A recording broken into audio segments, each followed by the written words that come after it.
I lived in Israel for about almost 2 years in total on two different occasions. I lived there for a year, a program I did in Jerusalem at Pardes, and then another program a year I spent at the conservative yeshiva. And I remember visiting my cousins in Renana. I had cousins that had made Aliyah, and complaining to my cousin and his wife about how rude I found Israelis. They were so gruff. It was the opposite of my experience here in Canada, where people say they're sorry for things they didn't actually do. In Israel, I found people said, "Slicha," sorry, as a warning, I'm about to bump into you. Right? It wasn't an after the fact, I'm sorry I bumped into you. It was, I'm pushing through this crowd, get out of my way. And I'll never forget what she said to me. In her experience making Aliyah, she said that she found that I was right. Israelis were a little bit gruff, maybe, on the exterior. But she said it's because everyone's family. They treat you like family. You don't have all the niceties that we have when we're outward in society, at work or in a fancy restaurant, than we do when we're sitting at home with our closest family and friends. We treat them a little differently. But the opposite end of that is with our closest family and friends, we go out of our way for them. We do anything we can to help them. We'd be there for them in their time of need.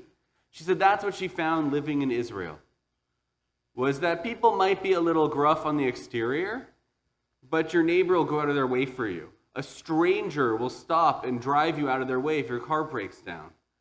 People are there for each other because in Israel, everyone is family. And that stayed with me, and I found it really shifted my view of my experience living in Israel, and I found it really to be correct. People went out of their way for each other when you needed them, even if they didn't say please and thank you in quite the same way we do in Canada, or sorry in the same way we do. But what's been bothering me lately is seeing that family is broken. The division happening right now in Israel is so polarized. The fighting, the protest, the disagreement. And it terrifies me. It terrifies me really as a threat to Israel.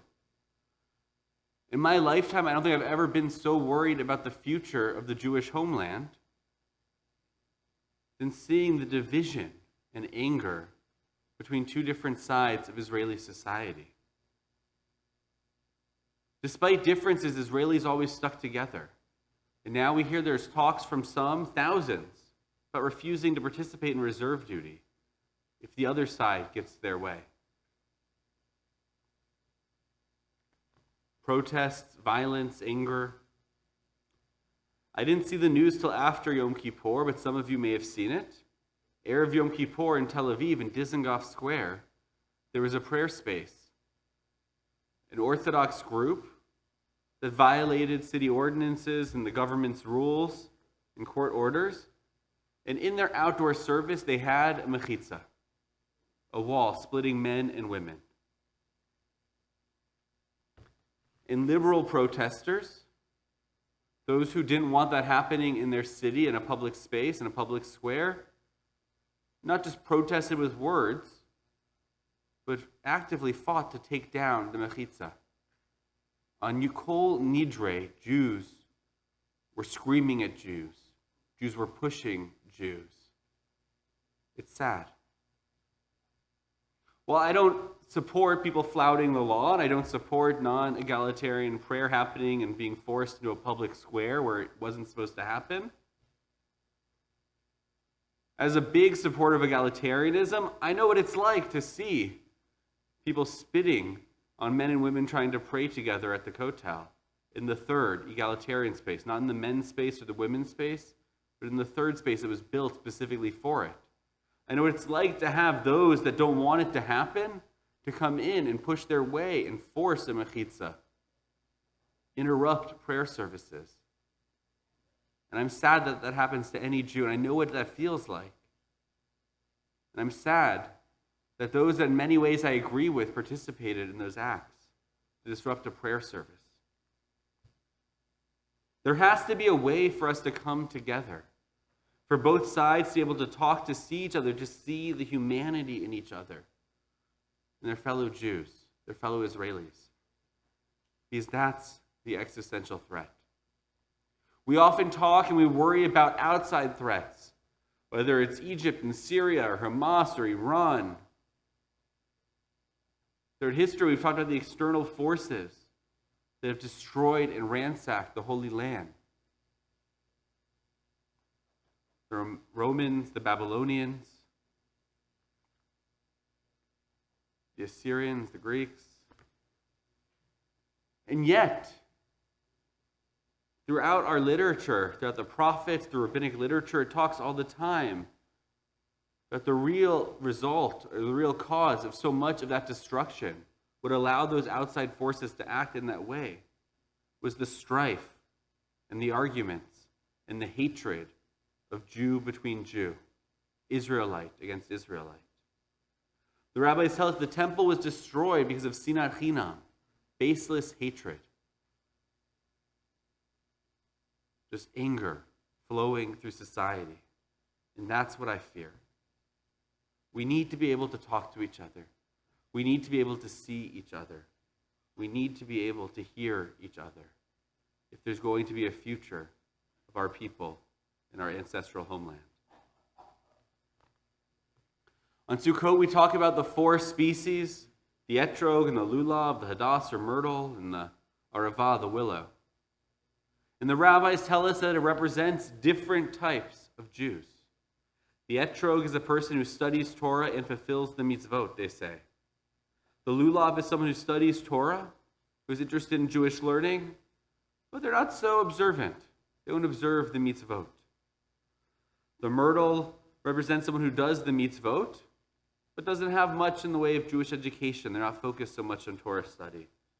And the arava represents someone, the willow, who doesn't observe Torah or mitzvot, doesn't study or do the mitzvot. Think of it maybe as a totally secular Jew. What the rabbis tell us is we need all of them.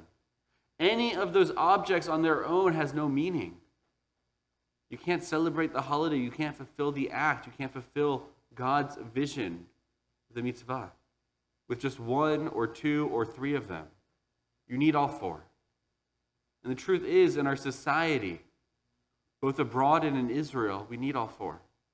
We need every type of Jew to stand together as one. We need to be united.